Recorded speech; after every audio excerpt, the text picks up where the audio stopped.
আজকের গুরুত্বপূর্ণ জাতীয় এবং আঞ্চলিক সংবাদে সবাইকে জানাই স্বাগতম। আজকের সকালের বিশেষ খবর হলো সেনা সর্বাধিনায়ক জেনারেল বিপিন রাওয়াতের মৃত্যুতে আনন্দ প্রকাশ, রাজস্থানে গ্রেফতার যুবক।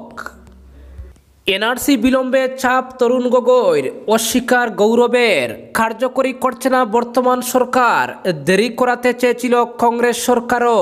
এ ব্যাপারে বিস্তারিত থাকবে প্রতিবেদনে। দীর্ঘ 15 মাসের লড়াই শেষ হলো, কেন্দ্রকে স্বস্তি দিয়ে আন্দোলনে ইতি টানলেন কৃষকরা। 15 মাস পর কৃষক আন্দোলন প্রত্যাহার। ওমিক্রনের দাপটে 31 জানুয়ারি পর্যন্ত স্থগিত আন্তর্জাতিক উড়ান। রাজ্যসভার সাংসদ তথা বিজেপি নেতা সুব্রহ্মণ্যম স্বামীর বিরুদ্ধে করিমগঞ্জ আদালতের মামলা বাতিল হাইকোর্টে। এক সপ্তাহের মধ্যেই সেনা সর্বাধিনায়ক নিয়োগ ঘোষণা কেন্দ্রের। শিলচর কালাইন সড়ক বেহাল, পূর্ত বিভাগে বিজেপি। 15 ডিসেম্বরের মধ্যে হাইলাকান্দিতে জেলা পরিবহন আধিকারিকের কার্যালয়ে ই রিক্সা রেজিস্ট্রেশনের নির্দেশ। হাইলাকান্দিতে যান চালক ও আরোহীর নিরাপত্তা সুনিশ্চিত করতে অভিযান। এবং সর্বশেষ খবরটি হলো বিপিন রাওয়াতের মৃত্যুতে শোক একাধিক রাষ্ট্রনেতার, দুঃখ প্রকাশ পাকিস্তানেরও। দর্শক, এতক্ষণ শুনছিলেন সংবাদ শিরোনাম, এখন শুনুন সংবাদের বিস্তারিত। 2019 সালের 31 আগস্ট আসামে প্রকাশিত জাতীয় নাগরিকপঞ্জি আজও অন্ধকারের গর্ভে। রাজ্য সরকার তা গ্রহণে প্রস্তুত নয়। নাগরিকপঞ্জি চূড়ান্ত বলে আজও নোটিফিকেশন জারি করেনি আরজিআই, কিন্তু যার কার্যকালে আসামে নাগরিকপঞ্জির কাজ শুরু হয়েছিল। প্রয়াত মুখ্যমন্ত্রী তরুণ গগৈর উপরই এবার অভিযোগ উঠেছে। দেশের প্রাক্তন প্রধান বিচারপতি, যার তত্ত্বাবধানে আসামে নাগরিকপঞ্জির কাজ হয়েছে, সেই রঞ্জন গগৈর অভিযোগ নাগরিকপঞ্জির কাজে দেরি করাতে চাপ দিয়েছিলেন তরুণ গগৈ। প্রয়াত মুখ্যমন্ত্রী তরুণ গগৈ ছাড়া রাজ্য সরকারের এক অফিসারও নাগরিকপঞ্জির কাজে দেরি করানোর অনুরোধ করেছিলেন তাকে। অভিযোগ সুপ্রিম কোর্টের প্রাক্তন প্রধান বিচারপতির, কিন্তু সেই অফিসার এখনও কর্মরত বলে তার নাম নেননি তিনি। কিন্তু ইহজগতে নেই বলে প্রকাশ্যেই নাম নিয়েছেন তরুণ গগৈর। বুধবার নয়াদিল্লিতে নিজের আত্মজীবনী জাস্টিস ফর দ্য জজ উন্মোচন করে ওই বিস্ফোরক অভিযোগ করেন তিনি। এমনকি আত্মজীবনীতেও লিখেছেন নাগরিকপঞ্জির কাজে দেরি করাতে তরুণ গগৈর চাপ দেওয়ার কথা। ফলে নাগরিকপঞ্জিকে ঘিরে এক নতুন বিতর্ক তৈরি হয়েছে। তবে তরুণ গগৈর সাংসদ পুত্র গৌরব গগৈ ওই অভিযোগ অস্বীকার করেছেন। প্রাক্তন মুখ্য বিচারপতিকে সরাসরি চ্যালেঞ্জ না করে তিনি বলেন, তিনি কি বলেছেন সেটা নিয়ে মন্তব্য করতে চাই না আমি। তার নিজের বই, তিনি কি লিখেছেন তিনি জানেন। কিন্তু সত্য কথা সকলে জানেন, আমার বাবা সবসময় ন্যায়ের পক্ষে কাজ করেছেন। তৎকালীন প্রধানমন্ত্রী মনমোহন সিংয়ের অনুমোদন নিয়ে কেন্দ্র থেকে টাকা এনে সুন্দরভাবে নাগরিকপঞ্জির কাজ শুরু করেছিলেন তিনি। বিজেপি শুধু রাজনীতির স্বার্থেই নষ্ট করেছে নাগরিকপঞ্জি। ফলে মানুষ জানেন কে নাগরিকপঞ্জির কাজ এগিয়ে নিয়েছিলেন আর কারা ব্যর্থ করেছে নাগরিকপঞ্জি। কিন্তু নাগরিকপঞ্জিকে নিয়ে কোনো সরকারই যে আন্তরিক নয় সেটা পরিষ্কার। সরকারের আন্তরিকতা না রইলেও প্রধান বিচারপতির পদে থাকায় রঞ্জন গগৈর প্রত্যক্ষ কড়াকড়িতে প্রকাশ করা সম্ভব হয়েছিল নাগরিকপঞ্জি। কিন্তু সরকার আজ অবধি সেই নাগরিকপঞ্জি কেন গ্রহণ করছে না বা কার্যকরী করতে কেন অনীহা, তা নিয়ে অবসরপ্রাপ্ত মুখ্য বিচারপতি কিছু বলেননি। নিজের কার্যকালে নির্দেশের পর নির্দেশ জারি করে প্রকাশ করা নাগরিকপঞ্জি কেন ফেলে রাখা হয়েছে সেটা নিয়েও কোনো মন্তব্য নেই তার। তরুণ গগৈ দেরি করানোর জন্য চাপ দিলেও শেষ পর্যন্ত প্রকাশিত হয়েছে নাগরিকপঞ্জি। কিন্তু সেই নাগরিকপঞ্জি কার্যকরী না করে 2 বছরের বেশি সময় ধরে ফেলে রাখা সম্ভবত আইন ব্যবস্থাকে আরও বড় বৃদ্ধাঙ্গুলি প্রদর্শন। তাছাড়া নাগরিকপঞ্জি পুনর্যাচাইয়ে রাজ্য সমন্বয়ক হিতেশ দেব শর্মার আবেদন বা আসাম পাবলিক ওয়ার্কসের আবেদনের শুনানি নিয়ে কেন ফয়সলা করা হচ্ছে সুপ্রিম কোর্টেও, সেটাও রহস্যে ঘেরা। ফলে নাগরিকপঞ্জিতে দেরি বা কার্যকরী না করায় দায় সম্ভবত বর্তায় সব পক্ষের উপরই। অপরদিকে দীর্ঘ 15 মাসের লড়াই শেষ হলো, কেন্দ্রকে স্বস্তি দিয়ে আন্দোলনে ইতি টানলেন কৃষকরা। বৃহস্পতিবার গুরুত্বপূর্ণ এক বৈঠকের পরই আন্দোলনরত কৃষকরা জানিয়ে দিলেন আপাতত আন্দোলন স্থগিত রাখছেন তারা। নিজেদের যাবতীয় দাবি আদায়ের পরই আন্দোলনে ইতি টানার কথা ঘোষণা করে কৃষক সংগঠন। তবে ন্যূনতম সহায়ক মূল্য বা এমএসপি নিয়ে আলোচনার পথ খোলা রেখেছেন তারা।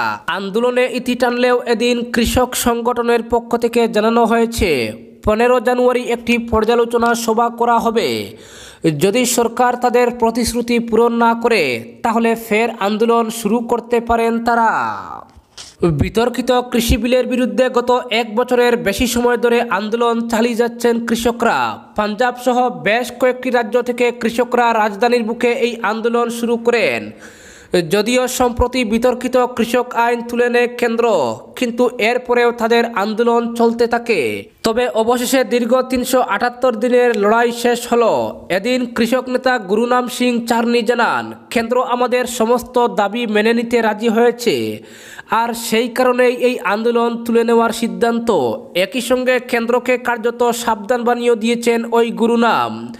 তার হুঁশিয়ারি, যে কোনো মুহূর্তে ফের একবার শুরু হতে পারে কৃষক আন্দোলন, যদি না কেন্দ্র তার দেওয়া কথা না রাখে। অন্যদিকে অল ইন্ডিয়া কিষাণ সভার সম্পাদক অশোক দাওয়ালে জানান, 500-রও বেশি সংগঠন একসঙ্গে লড়াই করেছে। শীত, গরম, করোনা সহ একাধিক প্রতিকূলতাকে উপেক্ষা করে এই দাবি নিয়ে লড়াই চালিয়ে যাওয়া হয়েছে। অবশেষে জয় এসেছে। অপরদিকে করোনা ভাইরাসের নতুন রূপ ওমিক্রনের সতর্কতার মধ্যে কেন্দ্র আন্তর্জাতিক যাত্রীবাহী বিমান চলাচল আগামী 31 জানুয়ারি পর্যন্ত স্থগিত রেখেছে। আগামী 15 ডিসেম্বর থেকেই এই আন্তর্জাতিক যাত্রীবাহী বিমান চলাচল শুরু হওয়ার কথা ছিল। তবে বিভিন্ন দেশে ওমিক্রন সংক্রমণের প্রাদুর্ভাবের কারণে আন্তর্জাতিক বিমান পুনরায় চলাচল করার সিদ্ধান্ত স্থগিত রেখেছে কেন্দ্রীয় সরকার। পরবর্তী নির্দেশ না দেওয়া পর্যন্ত এই সিদ্ধান্তই কার্যকর থাকবে বলেও জানানো হয়েছে। অপরদিকে রাজ্যসভার সাংসদ তথা বিজেপি নেতা সুব্রহ্মণ্যম স্বামীর বিরুদ্ধে সাম্প্রদায়িক মন্তব্যের অভিযোগে করিমগঞ্জ সাব ডিভিশনাল জুডিশিয়াল ম্যাজিস্ট্রেটের আদালতে দায়ের মামলা বাতিল করে দিল গৌহাটি হাইকোর্ট। করিমগঞ্জ আদালত স্বামীর বিরুদ্ধে মামলা চালানোর কগনিজেন্স নিয়েছিল ও জামিন অযোগ্য গ্রেফতারি পরোয়ানা জারি করেছিল, সেটাকেও বাতিল করে দিয়েছে হাইকোর্ট। করিমগঞ্জ নিম্ন আদালতে দায়ের হওয়া মামলার চ্যালেঞ্জ জানিয়ে হাইকোর্টে রিট আবেদন দাখিল করেছিলেন সুব্রহ্মণ্যম স্বামী। উল্লেখ্য, সাম্প্রদায়িক মন্তব্যের অভিযোগে বিজেপি নেতা স্বামীর বিরুদ্ধে 2015 সালে করিমগঞ্জ সাব ডিভিশনাল জুডিশিয়াল ম্যাজিস্ট্রেটের আদালতে মামলা দায়ের করা হয়। সে বছরের 8 মার্চ এসডিজিএম আদালত তার বিরুদ্ধে মামলা চালানোর কগনিজেন্স নেয়। এরপর নোটিশ জারি করা হলেও আদালতে হাজির হননি সুব্রহ্মণ্যম। করিমগঞ্জ আদালত তার বিরুদ্ধে জামিন অযোগ্য গ্রেফতারি পরোয়ানা জারি করে এরপর করিমগঞ্জ নিম্ন আদালতের মামলাকে চ্যালেঞ্জ জানিয়ে সুপ্রিম কোর্টে আবেদন করেন স্বামী। সুপ্রিম কোর্ট নিম্ন আদালতের মামলাকে 6 সপ্তাহের জন্য স্থগিত রাখার নির্দেশ দেয়। এরপর মামলাটি হাইকোর্টে নিয়ে যাওয়ার জন্য আবেদন দাখিলের নির্দেশ দেওয়া হয়। করিমগঞ্জ এসডিজেএম আদালতের মামলা সম্পর্কে গৌহাটি হাইকোর্টে 15 সালে 4186 নম্বরের রিট আবেদন দাখিল করেন সুব্রহ্মণ্যম স্বামী। স্বামীর অভিযোগ, করিমগঞ্জের এসডিজেএম আদালত তার কোনো সাক্ষী গ্রহণ না করে তার বিরুদ্ধে মামলা চালানোর প্রক্রিয়া গ্রহণ করেছে।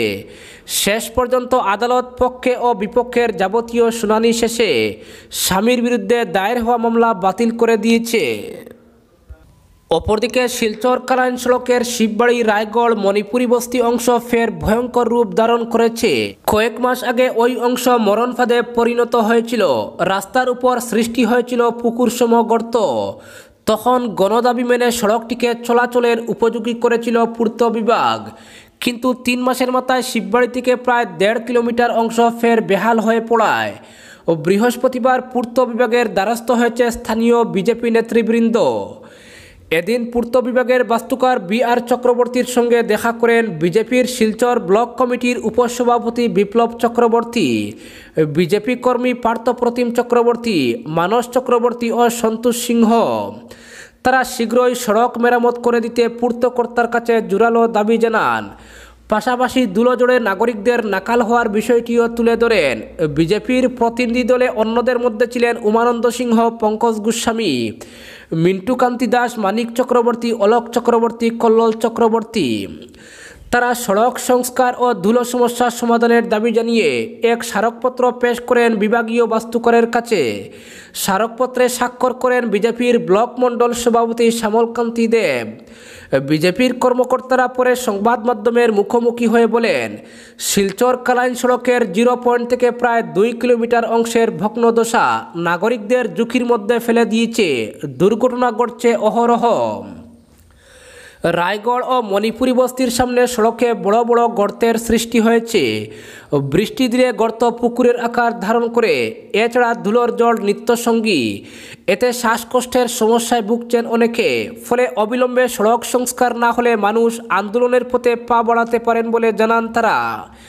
এদিকে কদিন আগেও সড়ক সংস্কারের দাবি জানিয়ে পূর্ত বিভাগের বাস্তুকারের সঙ্গে দেখা করেন স্বেচ্ছাসেবী সংস্থা তারাপুর জনকল্যাণ সংঘের সম্পাদক সহ কার্যকরী সদস্য শুক্লানাথ। বাস্তুকার তখন সড়ক সংস্কারের প্রতিশ্রুতি দিয়েছিলেন, কিন্তু এখনও কাজ শুরু হয়নি। অপরদিকে 15 ডিসেম্বরের মধ্যে হাইলাকান্দিতে জেলা পরিবহন আধিকারিকের কার্যালয়ে ই-রিক্সা রেজিস্ট্রেশন করার জন্য নির্দেশ দেওয়া হয়েছে। জেলা সড়ক সুরক্ষা কমিটির এক সভায় এই সিদ্ধান্ত নেওয়া হয়েছে। কমিটির সভাপতি তথা জেলা শাসক রোহন কুমার জার পৌরোহিত্যে অনুষ্ঠিত সভায় জানানো হয়, জেলায় এ পর্যন্ত 917টি ই-রিক্সা রেজিস্ট্রেশন হয়েছে। সভায় জানানো হয়, পরিবহন বিভাগের অনুমোদিত ব্র্যান্ডের ই-রিক্সায় সড়কে চলাচল করতে পারবে। সভায় জানানো হয়, এবছরের জানুয়ারি থেকে অক্টোবর পর্যন্ত জেলার সড়কগুলিতে 113টি দুর্ঘটনা সংঘটিত হয়েছে। গত বছর এই সময়ে দুর্ঘটনার সংখ্যা ছিল 100টি। তবে এবছর প্রাণহানি কমে 26 হলেও গত বছর একই সময়ে 32 জনের প্রাণহানি হয়। এবছর 116 জন আহত হন। গত বছর আহতের সংখ্যা ছিল 108। জেলাশাসক জেলার সড়কগুলোতে পর্যাপ্ত নিরাপত্তা চিহ্ন লাগানোর নির্দেশ দেন সভায় আলগাপুরে একটি ট্রমা সেন্টার স্থাপনের সিদ্ধান্ত নেওয়া হয়, যাতে করে জাতীয় সড়কে দুর্ঘটনার কবলে পড়া ব্যক্তিদের দ্রুত চিকিৎসা করা যায়। অপরদিকে যানবাহন দুর্ঘটনা প্রতিরোধ সহ যান চালকদের নিরাপত্তা সুনিশ্চিত করতে হাইলাকান্দি জেলা জুড়ে বৃহস্পতিবার থেকে যানবাহন আইন এবং যানবাহন বিধি কঠোরভাবে বলবৎ করা শুরু হয়েছে। এতে বাইক চালক এবং আরোহী উভয়ের ক্ষেত্রে হেলমেট চেক করা হবে। পাশাপাশি হালকা গাড়িতে সিট বেল্ট ইত্যাদি চেক করা হবে। যানবাহন চালকদের তাই জেলার পরিবহন বিভাগ থেকে সতর্ক করে দেওয়া হয়েছে। অপরদিকে আমাদের সেনা সর্বাধিনায়ক জেনারেল বিপিন রাওয়াতের মৃত্যুতে আনন্দ উদযাপন করে গ্রেফতার হলো 21 বছর বয়সী এক যুবক। রাজস্থান পুলিশ তাকে গ্রেফতার করে। বুধবারই তামিলনাড়ুর কুন্নুরে এক মর্মান্তিক দুর্ঘটনায় প্রাণ হারান দেশের প্রথম chief of defence staff general Bipin Rawat, তার স্ত্রী মধুলিকা রাওয়াত সহ মোট 13 জন। এই ঘটনায় একমাত্র জীবিত আধিকারিক গ্রুপ ক্যাপ্টেন বরুণ সিং এখন মৃত্যুর সঙ্গে পাঞ্জা লড়ছেন।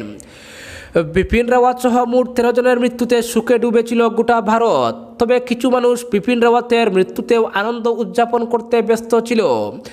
আর সেরকমই আনন্দ উৎসব পালন করা ওই যুবককে গ্রেফতার করেছে রাজস্থান পুলিশ। ধৃত যুবকের নাম জাওয়াদ খান বলে জানা গিয়েছে। বুধবারের ঘটনার পর অভিযুক্ত জাওয়াদ খান নিজের সোশ্যাল মিডিয়া অ্যাকাউন্টে জেনারেল বিপিন রাওয়াতকে নিয়ে অপমানজনক মন্তব্য করেছিল। এরপর রাজস্থানের টঙ্ক জেলার পুলিশ তাকে গ্রেফতার করে। জাওয়াদ খান নিজের পোস্টে লিখেছিলেন, জাহান্নামে পৌঁছানোর আগে তাকে জ্যান্ত পুড়িয়ে মারা হয়েছে। আল্লাহর অভিশাপ এভাবেই নেমে আসে। জাওয়াদ নিজের ইনস্টাগ্রাম অ্যাকাউন্টে বিপিন রাওয়াতের ছবির সঙ্গে এই লেখাটি শেয়ার করেছিল, যার জেরেই তাকে গ্রেফতার করা হয়েছে। লক্ষ্মীকান্ত ভরদ্বাজ নামের এক ব্যক্তি রাজস্থানের টঙ্ক পুলিশকে সোশ্যাল মিডিয়ার মাধ্যমে জাওয়াদ খানের নামে অভিযোগ করেছিলেন।